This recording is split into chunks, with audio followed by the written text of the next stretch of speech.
Ehm jy sien nou vanaand dalk net so half na jou buurman se kant toe, buurvrou se kant toe kan loer en by hom of haar seker maak of daar kos op die tafel was vanmiddag en hoe die middagete was indien wel.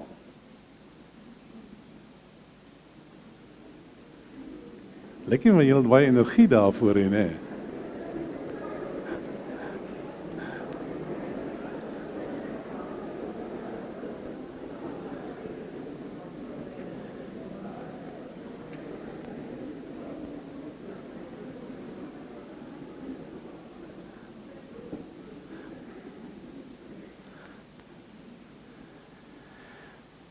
As julle mos nou vanmiddag iets lekkers gehad het om te eet en as julle kon eet, dan is dit mos ook 'n voorreg. En dit is ook 'n gawe wat ons kry uit God se hande uit. So kom ons onthou dit altyd. Ons is vanaand hier by mekaar soos wat ons dit gaan doen ook maandag aand en dinsdag aand en woensdag aand en donderdag aand. Miskien kan ek net op hierdie stadium sê oor donderdag aand ook. Ons gaan donderdag aand gaan ons, soos wat ons nou so nou en dan dit doen, in die kerksaal by mekaar kom rondom tafels. En daar's 'n hele paar van die klein groepe waarvan baie van julle ook sit hierso, wat hulle vriende en hulle groepsgenote gaan saambring en saam aan 'n tafel gaan sit. Maar daar sal ook 'n hele aantal tafels wees waar ons net eenvoudig 'n bietjie kan inskuif. En dan gaan ons aansluit by die teks van vanoggend en ook by die klein groep stopvrae is en ons gaan ons aand op daai manier gaan ons dit rondom die tafels inrig. So kom ons hou dit in gedagte vir daardie donderdag aand. Ek het vanaand reeds die kers aangesteek. Dit is donker en 'n mens is dalk meer bewus van 'n kers wat brand en ook die oomblik as 'n mens inkom in die kerkgebou. Maar ons gaan nou dieselfde lied luister as vanoggend en in daardie tyd, daai ruimte wil ek graag sê hierso is 7 kersies ook nog hier op die tafel. En dalk het jy in hierdie aand sommer lus om dit net te doen. Ek besef terdee dat dit dikwels gepaard gaan met emosie wat ook leef aan 'n mens. Daar's ook herinneringe. Daar's 'n gebed in jou hart waarmee jy na vore kom as jy dit kom doen. Ag, en partykeer kry jy sommer net in die ingewing van die oomblik lus om 'n kers te kom aansteek. So kom ons gebruik hierdie lied om ons in te stem. En jy is welkom om 'n kers te kom aansteek.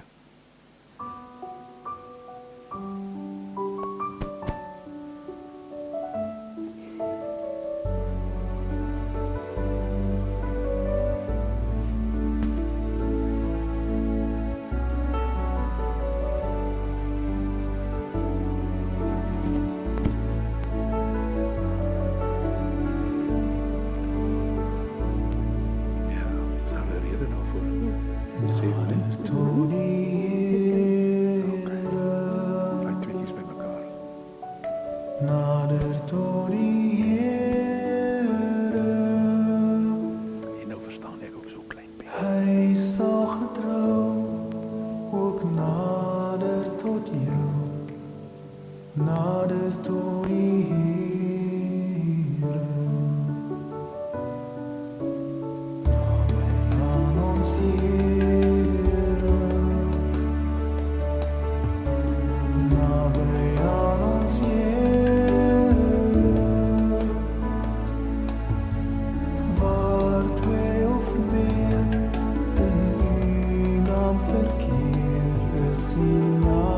aan ons Here.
Ons het al so by 'n paar geleenthede vir julle probeer begelei in 'n stil word gebed.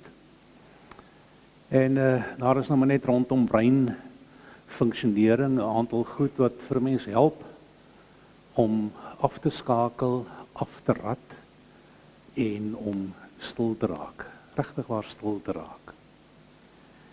En die tipiese ding is nou maar, glo dit nou as jy wil om min of meer te sit soos wat ek nou sit, met my voete lekker plat op die grond en 'n rug wat lekker vas is teen die kussing en waar ek lekker regop kan sit.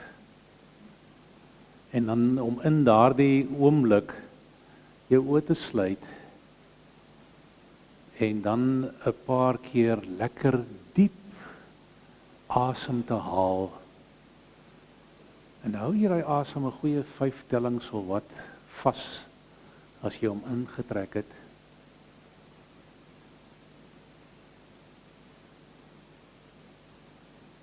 En dan kan jy hom weer stadig uitblaas.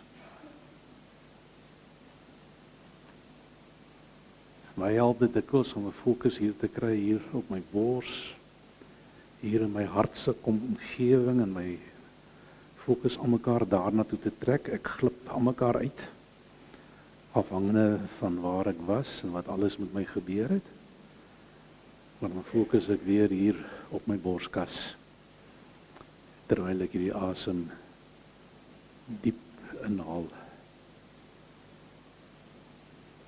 En vir 'n oomblik hou vas.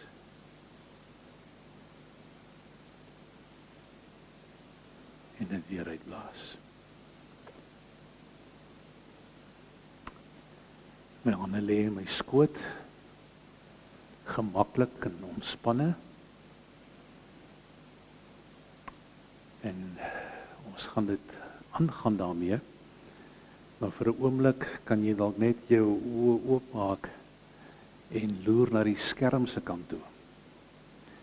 'n Frase wat nogal hiermee kan werk is enige Bybelteks op 'n gedeelte daarvan. Maar ons sou ook hierdie ene gebruik wat kan sê: wees stil en weet ek is die Heer. Terwyl jy dit sê, trek jy jou asem in. En dan hou jy hom daar. En dan gaan ons hom so afwerk en ek gaan vir julle daardie woorde dan nou ook sê. So.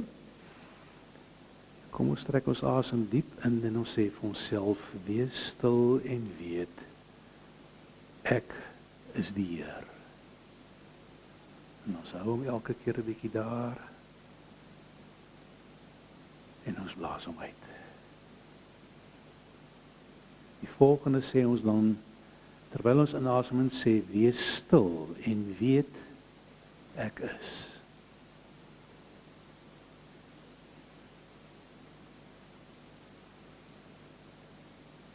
Wees stil en weet.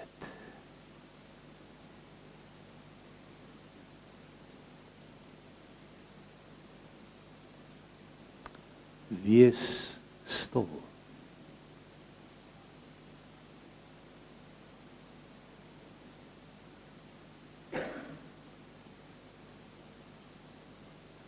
Wees.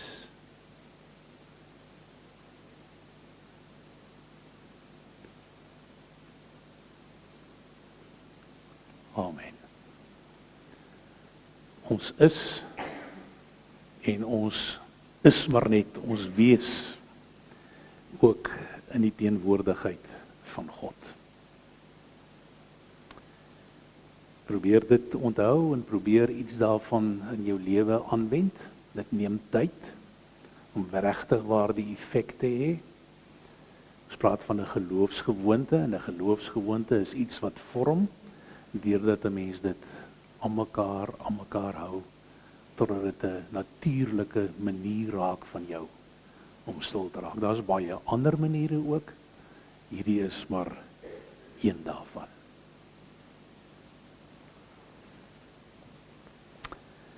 Ek wil daarby aansluit en ek wil julle graag dan lei in 'n gebed. Here God, om naby aan U te wees. Dit is 'n voorreg. Ons eie gemoed, die gedagtes, maak dit nie altyd noodwendig vir ons maklik nie.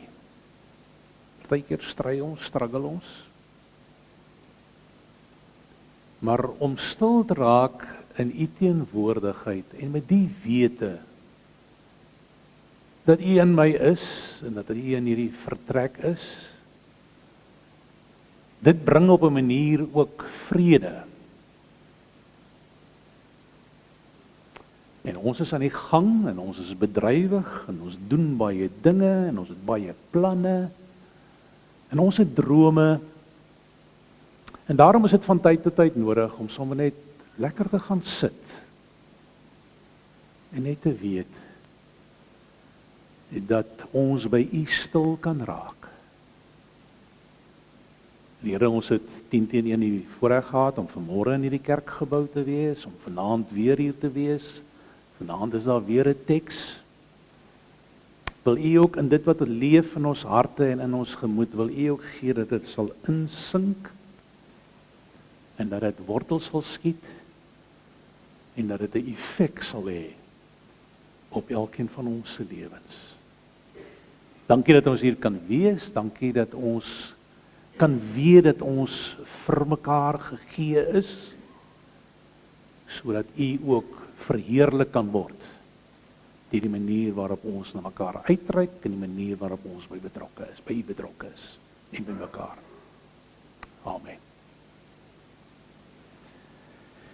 Die verse wat ek vanaand lees is bekend, maar dalk is die weergawe daarvan nie heeltemal so bekend nie. Ek kyk nou hier in hierdie boodskap, die Bybel van my, staan daar dan ook op die voorblad die Bybel in hedendaagse Afrikaans. En ek dink die twee persone wat redakteurs is mense wat hoë waarde in my eie lewe het en ek is seker daarvan dat hulle met almal wat meegewerk het, dat hulle ook probeer het om getrou te wees en om ook die hoë standaarde van die skrif met ons te deel. So, ek lees uit hierdie gedeelte, ek hoop dis sodat julle dit kan volg. Dis 1 Korintiërs 13 vers 4. En daar staan: om ander lief te hê beteken om nooit iemand sleg te behandel wat jou irriteer nie. Om altyd mense so te hanteer dat hulle graag by jou wil wees sonder om bang te wees dat jy hulle sleg sal behandel. Om ander mense dit wat hulle het of kry te gun, sonder om lelik te wees as hulle dinge het wat jy nie het nie. Om nie heeltyd oor jouself te praat en te spog nie. Om nie heeltyd te maak asof jy soveel beter as ander mense is nie. Om nie ongeskik te wees nie, maar jou so te gedra dat ander nie ongemaklik saam met jou voel nie. Om nie net heeltyd aan jouself en jou eie voordeel te dink nie. Om nie sommer vir niks kwaad te word nie. En om nie elke liewe dingetjie wat iemand verkeerd doen te onthou, sodat jy hom of haar kan terugkry nie. Maar liefde het ook grense. Liefde kan nooit kies vir dinge wat verkeerd is nie. Net so sal liefde altyd net bly wees oor dit wat regtig gebeur soos wat God dit bedoel het. Liefde beskerm waar mense beskerming nodig het. Liefde glo altyd die beste van ander mense en verwag dit ook van hulle. Liefde ken ook geen einde nie. Liefde is nie iets wat 'n mens kan opgebruik en dan sê dis klaar nie. Tot daar in hierdie vertaling. Daar is nog 'n ander vertaling wat julle dalk al op 'n stadium ook gehoor het. Ek gaan my bes doen om dit te lees. soos wat 1 Korintiërs 13 hier staan, in die skilte van die Here, deur Hans Du Plessis. Al sal ek die tale van mense en van Engelse praat, maar ek het nou die liefde geloop geruil vir die haat, dan het ek 'n raaslike parafienblik gestaat raak. Al was ek so slim dat ek nuwe goederse kan maak, maar ek het die Here se liefde buite in die son gelaat lê, dan is dit niks. Hoor wat ek hierdie vandag vir jou sê. Al gee jy my hele bokke weg, net om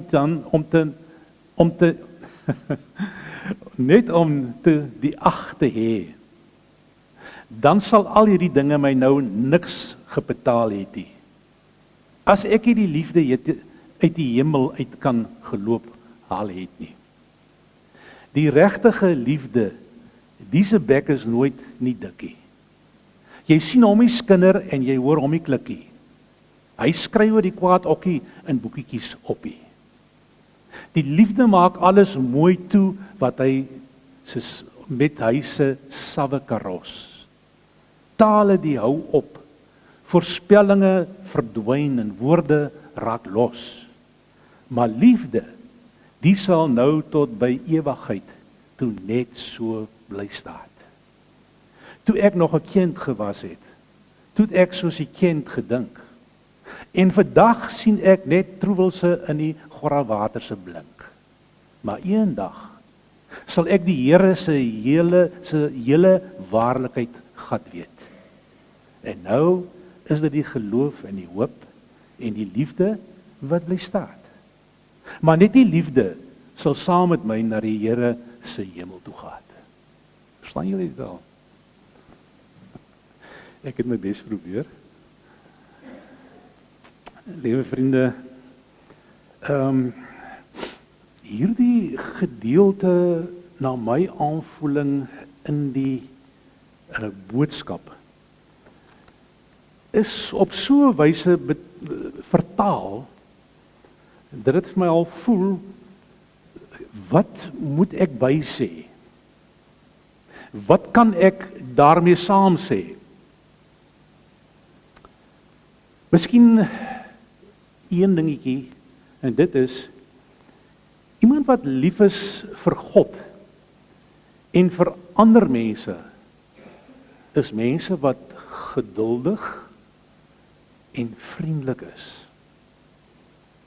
En daarom het Moeder Teresa vir ons vanmôre daaraan herinner, dat as jy vir mekaar glimlag, en nog daarmee saam, sê ek, in die oë kyk ook, dan is daar alreeds sterk aanduidinge en sterk tekens van liefde, wat in jou en wat in my leef. Ek sit nou die dag by 'n geleentheid, waar daar vir die groep van 20 mense wat daar is, gevra word, wat doen dit aan jou, as iemand jou in jou oë kyk? Nie net verbygaan nie, nie net verbyloop nie, maar as iemand regtig waar met jou oog kontak maak, en vir jou glimlag. Ek dink dit is al iets van God se liefde, wat op so 'n eenvoudige manier sigbaar raak. Iemand wat vir God lief is, en besef hoe lief God vir hom het, is iemand wat nie jaloers raak nie. Dis iemand wat nie spog nie, ons gaan nou weer kyk daarna, en dis iemand wat nie hoogmoedig is nie. Dalk is daar by baie mense 'n soort van 'n dryfveer ingebou, en dit is om te alle tye te wen. Nou Johan, die bloue se wen het my gisterand nou regtig waar op geen manier opgekikker met dit wat ek Vrydag aand moes aanskou nie. So die wenkarakter is oral aanwesig. Gelukkig is die punte reg. Dan kom hulle by in die volgende 4, hoeveel wedstryde ook al oor lê, tot aan die einde toe. Maar julle weet waarvan ek praat. Op alle vlakke van die lewe is daar 'n baie sterk motief in ons aanwesig en dit is om bo uit te kom. Daar is talle sulke goeters wat mense op sulke lyste van maak en dan sê hulle as jy nou eers 'n senior persoon is wat afgetree is en jy het nie meer die daaglikse werk wat jou dryf en dinge met jou doen nie. Dan sê hulle onder andere, weet tog, jy hoef nie altyd reg te wees nie. Jy hoef nie altyd te wen nie. Ek hoop jy het dit ek het dit geleer. Ek dink tog in 'n sekere mate deur die loop van my lewe. As ek nou hierdie stukkies nou weer so een vir een gaan lees. Ek het nou nie afgelope tyd het ek meer as een keer verwys na Moeder Teresa. En Moeder Teresa het op 'n stadium gesê, laat die liefde, laat die Jesus wat in my is, tog die Jesus in jou raak sien. My gebed. Mag die Jesus wat in my is, tog die Jesus raak sien wat in jou is. Dit was haar lese waarmee sy geleef het. So as ons nou vir al die 83 vertalings sou vat, dan sou ons elke keer, maar ook in hierdie vertaling waar daar staan die liefde, sou ons elke keer liefde kon vervang met Jesus. Om 'n bietjie nader te kom aan die Jesus wat ons vanmôre hoor bid het in as ek alweer by die Psalm, by Johannes 17, wat hy graag wil hê waar moet word van sy disippels. Wat hy wil hê wat 'n realiteit moet word in ons lewens as ons vir hom lewe. So ek gaan nou daai stukkies gaan ek nou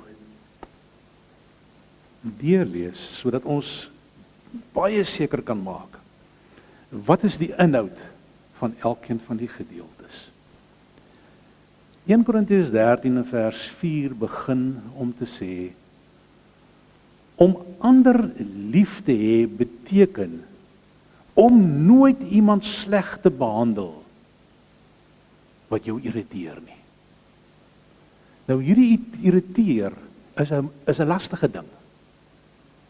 Want jy weet wat dit is in jou lewe wat jou irriteer en wat jou ongeduldig maak en wat maak dat jy nie lus het vir die oomblik nie. Nou as jy daarvan bewus raak, wat doen ek? Hoe reageer ek? Hoe tree ek op?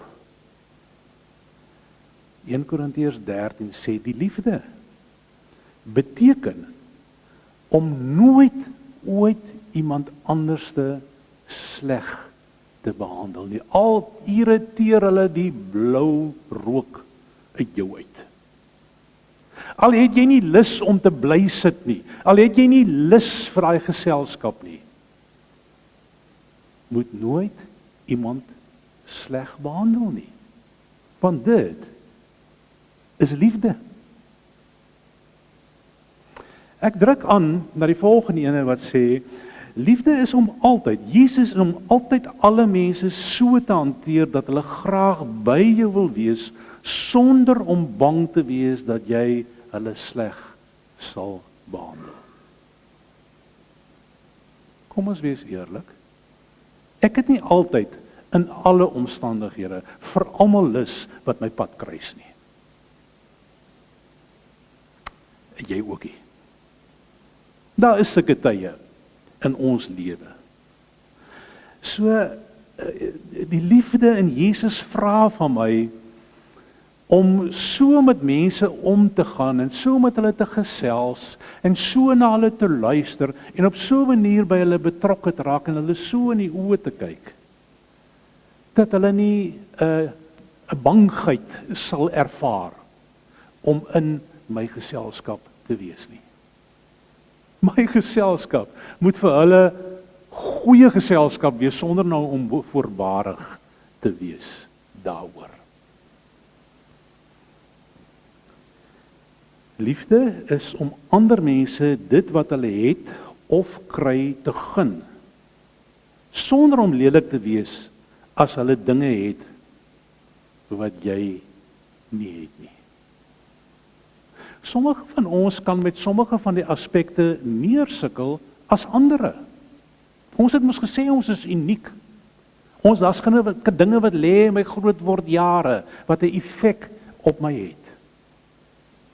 Maar as iemand soveel meer as ek het, soveel meer bevoorreg is, soveel meer kan bekostig, soveel meer kan uitgee, soveel meer kan gaan uit eet en gaan kuier, dan moet ek hulle dit gun. En kom ons verstaan daarmee. Om nie heeltyd oor jouself te praat en te spog nie. Dink aan die geselskappe waarby jy betrokke is. Of waarby jy betrokke was in die afgelope 2 dae. Hoe het jy dit hanteer? Hoe het ek dit hanteer? Wou ek myself voortdurend vorentoe druk? Spoggerig klink?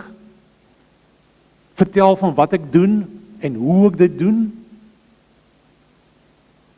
Dit lyk vir my daar moet 'n soort van 'n sensitiwiteit by my wees.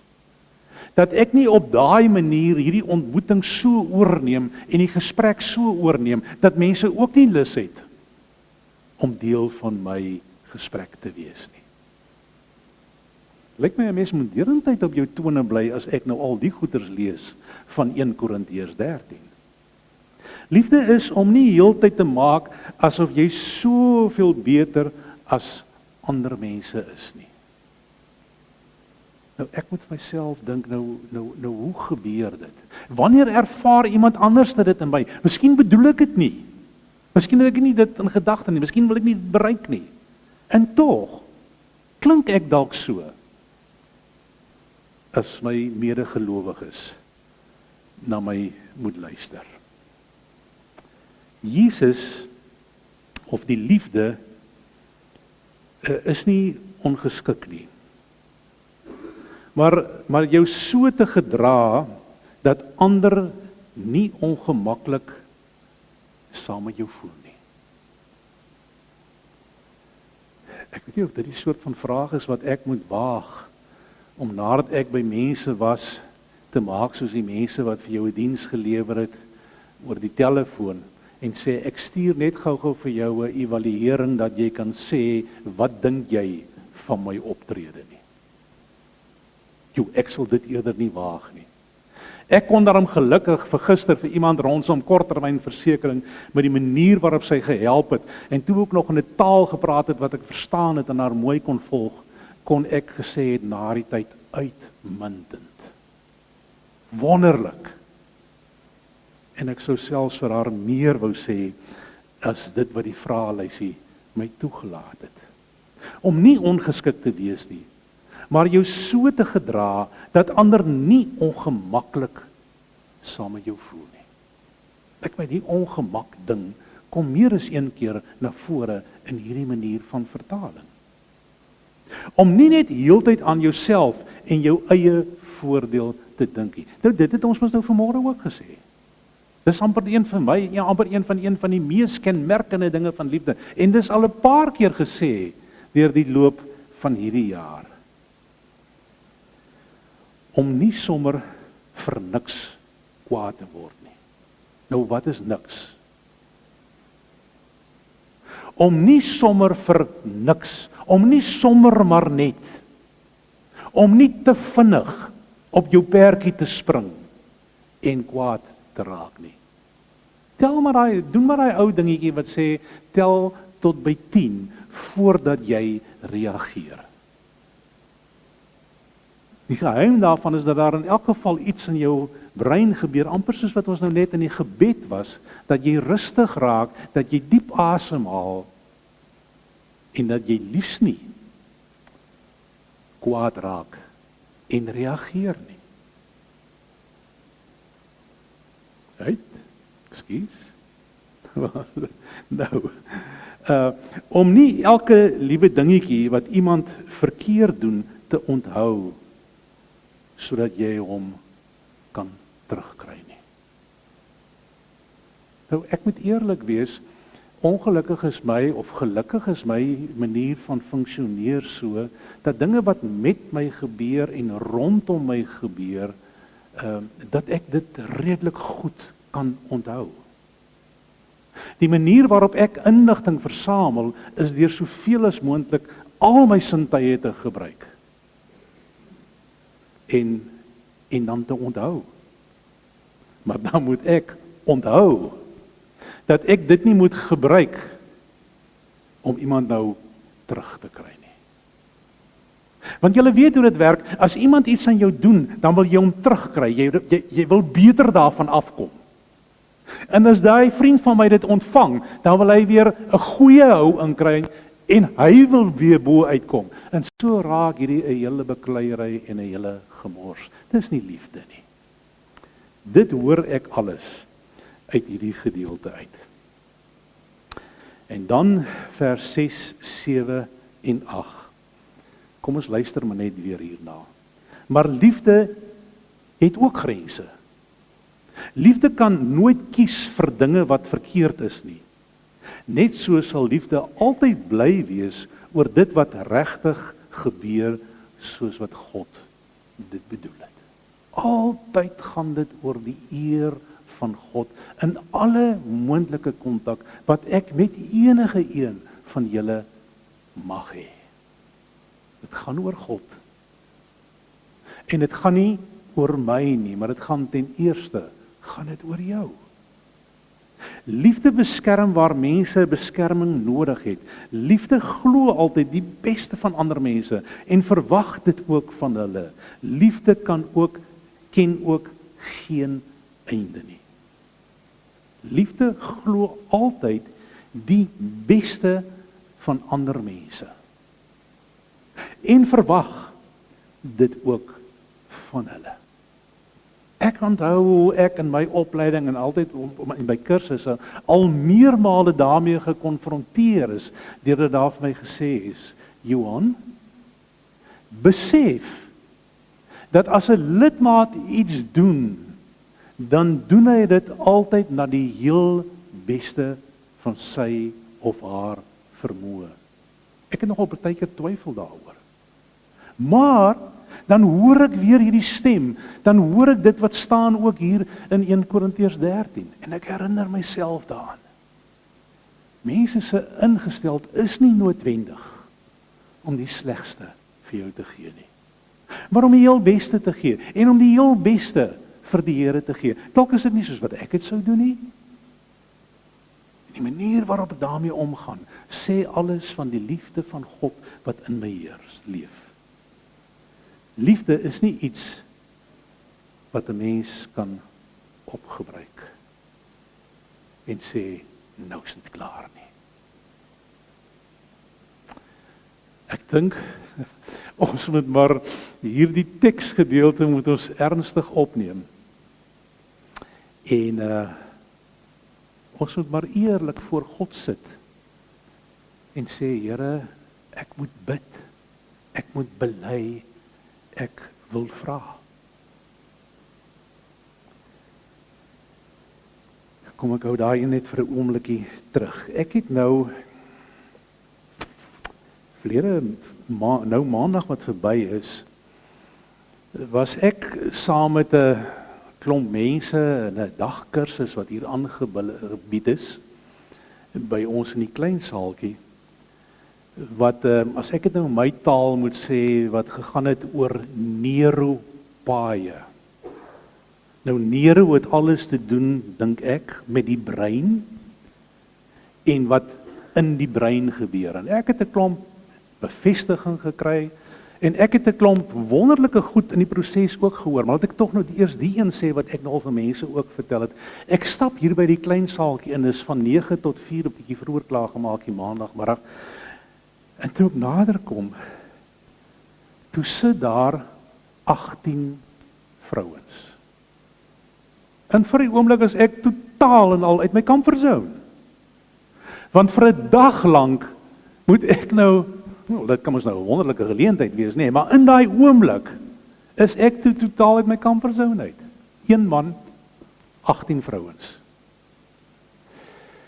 Ten spyte daarvan het dit baie mooi ontwikkel en die mense het lekker saam gesels. Ek kyk nou so half na die donkerste kant toe. Wie was almal saam? Hierdie is nou 'n belydenis wat ek nou gegee het, hoor. Want ek wil eintlik maar daarmee sê, partykeer moet jy buitekant jou comfortzone beweeg. Want sê iemand verlede Sondagmiddag toe ons in die klein groepie bymekaar het gesê, die plekke waar jy groei in jou lewe is buite jou comfortzone. Ek het soveel goed ontdek en geleer verlede Maandag. Maar luister nou net na een stukkie inligting waaroor ek nou ook nog myself moet plaas. Hulle sê as dit gaan oor jou dinkbrein, jou hoogste vlak van jou brein, dan is daar sekere maniere waarop dit funksioneer, waarop jy inligting inneem, wat gaan draai in jou brein en wat weer uiting kry na die ander kant toe. Nou, een van die interessante goed vir my is, ek het op ander vlakke dit al verstaan, met ander soorte van benaderinge en kursusse, maar dis die eerste keer wat ek dit so hoor. Sê hulle vir my, alle mense het 'n linker of 'n regter oor voorkeur. En julle sou nou, as ek nou klaar iets gesê het hieroor, dink ek daarom ook kan sê, is jy 'n linker oor voorkeur of leef jy met 'n regter oor voorkeur? Nou in ons huishouding is daar 'n linker oor en daar is ook 'n regter oor. Want hulle sit nie albei op dieselfde plek nie. Die een sit daar en die ander een sit daar. So nou verstaan ek dat as jy 'n linkeroor voorkeur persoon is en daar met jou gepraat word en jy luister en jy hoor, dan hoor daai oor. Hoe? Wat lê agter dit? Hoe word dit gesê? Wat is die trant? Linkeroor voorkeur mense. En die regter voorkeur mense, en nou ja, sal eerder sê, dink, wat het jy gesê? Presies, hoe volg dit op mekaar? Hoe werk dit? En dit neem plek in jou brein. Nou klink dit vir my, in die meeste families, huwelike, is daar omtrent 'n linkeroor en 'n regteroor persoon aanwesig. Die vrouens gesels met smaak daaroor, en hier sit ek nou maar en ek luister vir hulle, nee. Namens alle mans. Nou weet ek maar net, hierdie ding lei tot harde woorde soms. Of van tyd tot tyd. Omdat dit die twee verskillende maniere is waarop mense luister. En wat beteken dat daar verskillende maniere is waarop mense reageer en waarop mense funksioneer. So daar self sulke goed aanwesig in hierdie ruimte van ons, in hierdie lewe van ons, dat mense jou partykeer anders te hoor as wat jy dit bedoel. En dit lei tot spanning en dit lei tot konflik en dan klink dit nie soos liefde nie. Hoor julle wat is alles ter sprake? En so is ons uniek en God werk in ons en God werk deur ons. Ek gaan jou nie verder verveel nie, want jy kry ook 'n linker oogpersoon en 'n regter oogpersoon. En baie van die vroue wat nou daar gesit het, is op 'n Dinsdag en 'n Donderdag is hulle hier vir 'n uur lank in die saal gewees en ek het dit nou vir hulle gesê. Toe moet ons nou daar 'n oefening doen wat nou daarmee saamgaan en dan gaan jy op, maar jy moet elke keer eers tot rus kom sodat hierdie goed hier in jou hier kan balanseer weer en so. Sê ek vir hulle, ek het nou al vir julle gestaan en kyk daar, weet julle hoe snaaks lyk julle klomp by mekaar, want hulle is daai hele saal vol. Die punt is, al lyk hulle snaaks, is hulle besig met goed wat 'n verandering en 'n groei en 'n ontwikkeling in hulle lewe teweegbring. En nou verstaan ek ook iets daarvan. Sommige net om julle 'n bietjie te prikkel. Liewe vriende, hierdie gedeelte begin deur te sê nou maar ek is so geestelik dat ek die tale kan praat wat die engele in die hemel praat en selfs nog 'n klomp ander, maar ek het nie ander mense lief nie. wat dan? Miskien word jy meer vergewe as jy liefhet vir dit wat jy verkeerd doen. As jy nie liefhet as jy dit verkeerd doen nie. Die tweede vers sê nou, ek kan uitstekend preek, is hooggeleerd in die dinge van die Here en verstaan dinge van God wat ander mense nie eens weet nie.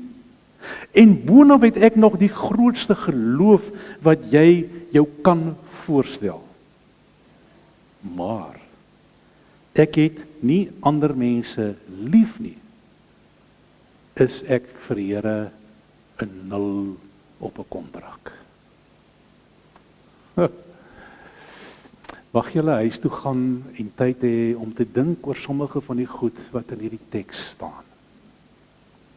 En om dan te bid. En Romeine 8 sê vir my dat die Heilige Gees tree ook vir my in by sy Vader en hy bid vir my. Ek dink aan Kolossense wat sê, en die Here doen baie meer as wat ons kan dink of kan verwag. Dis ons God.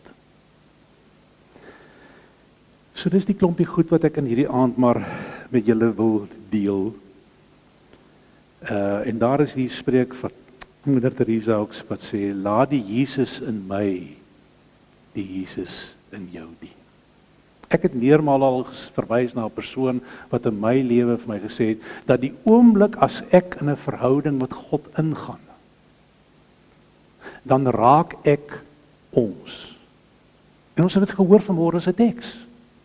Die verhouding wat God en Jesus met mekaar het, maak onmiddellik dat hulle een is, eensgesind is, en dat daar 'n wonderlike lojaliteit en verhouding binne hulle is. Maar as ek deel raak van hierdie Godheid, dan bewerkstellig hy dit dat ek ook deel raak van hierdie verhouding. Daarom is dit ons wat vanaand by mekaar is in hierdie gebou. Ons wat in die Here God behoort. Ons in wie die Gees van God werk. Die God wat vir ons kan laat groei en kan laat ontwikkel. Sodat ons die erkenning ook aan hom kan gee. Dan moet ek nou seker sê amen. Ek wil, liewe vriende, in hierdie oomblikke wil ek vanaand dat ons gebed inruim as 'n stukkie stil gebed. Annemarie, ek dink jy kan vir ons die ligte weer so 'n bietjie doof, sodat ons nie vir mekaar so duidelik raak sien nie, maar dat ek net kan dink aan myself en dink aan God wat lewe. God wat my lewe regeer. God wat daartoe in staat is om enige iets in my lewe te vermag. Miskien het jy ook ontdek dat jy 'n linkeroor is. Miskien is daar iets wat jy vanaand wil sê, Here, daar's 'n plek in my lewe waar ek sukkel om u liefde uit te leef, om te leef soos wat Jesus dit aan ons voorhou. Ek gee sommer so 'n minuut of 2 van absolute stilte.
Here, hier is ons aan u voete,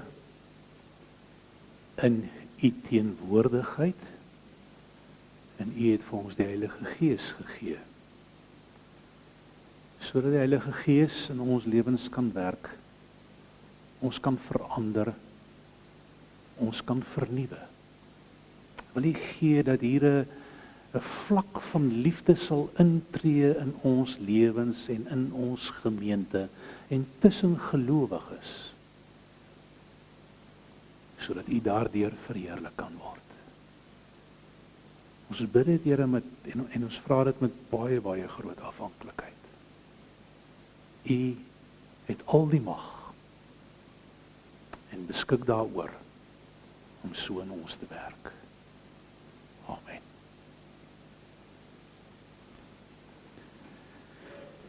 Miskien moet ek dit nou maar ook net sê, ek het byvoorbeeld aan een ding gedink terwille van mense wat saam met wie ek in vergadering sit. En ek het gedink, ek moet myself instel daarvoor om eerder te kyk na die dinge waaroor ons saamstem en erkenning gee daarvoor aan mekaar. En om dan by te voeg en te sê, maar hier is nog 'n moontlikheid, daar is 'n ander moontlikheid, wat hiervan, wat daarvan. Want ek dink die geneigtheid is baie maklik daarom te sê, nee, maar ek stem nie saam hiermee nie. Nee, dit kan nie so wees nie. Maar om dalk seker te maak oor die taal, sodat die taal wat ons gebruik deur almal verstaan word op dieselfde manier, en dat ons op ondersteunend by mekaar kan betrokke wees deur te bevestig, maar ook nuwe gedagtes en moontlikhede op 'n tafel te sit. Dis maar 'n ding wat deur my kop gegaan het. Ons gaan van elke aand gaan ons met dieselfde lied afsluit van Gaan dan heen. So julle kan na vore kom. Ek wil net sê dat ons offergawe by die deure van nou af tot donderdag, woensdag aand toe, gaan elke keer vir Bybelverspreiding. Ek sal meer inligting daaroor gee. En ons gaan dit versprei tussen Bybelgenootskap en ook Bybels wat hier by ons in die gemeente versprei word. So dan weet julle nou ook waarvoor maak ons 'n bydrae. En in die proses dink ek het al my geld vanoggend ingegooi. Fransjo, nou moet jy net sodat ek net so vang daar so ook so op die skerm vir 'n oomblik. En dan die sop en die broodjies. In die kerksaal. En as jy dan nou daar is, kyk wat het ons vanmôre gedoen. Van die raam wat daar is, neem 'n lekker foto, neem 'n foto van jou en jou man, van jou en jou ouma of van jou kleinkind of wat ook al. En julle kan so stelselmatig kan julle daai foto's vir ons almal saamstel. Julle lyk hom nie te sleg nie, nê, op die foto nie. So daar was vanmôre nog 'n behoefte geweest aan sop en die getalle mag moontlik groei na donderdag aand se kant toe ook, so as daar nog mense is wat graag 'n pot sop wil maak. Gerrit het gesê hy verjaar donderdag aand, so hy gaan 'n paar ekstra potte sop gaan hy sorg, en François, jy verjaar môre aand. En Costa is nou nie hier, ek sien hom nou nie so vinnig nie, hy verjaar oormôre aand. So ons soek nog net iemand wat woensdag aand verjaar, sodat ons genoeg sop kan hê. Ek weet nie of daar genoeg melk gekom het vir daai melk, wat moes dit? Melkkos nie. Ek is nie so vreeslik erg daaroor nie, maar ek gaan dit vir jaar probeer. So ons nooi julle graag uit daarvoor, kyk vir 'n foto en kom ons sing. Miskien moet ek dalk tog ook net eers sê dit, liewe broer en suster. Mag die Gees van God regeer in jou lewe. Mag jy daarvan bewus wees dat die Heilige Gees in jou werk, dat hy met jou werk en dat daar groei plaasvind in jou lewe. Hierdie drie enige God is by jou, hy sorg vir jou en hy gaan saam met jou. En kom ons sing hierdie lied as ons opstaan.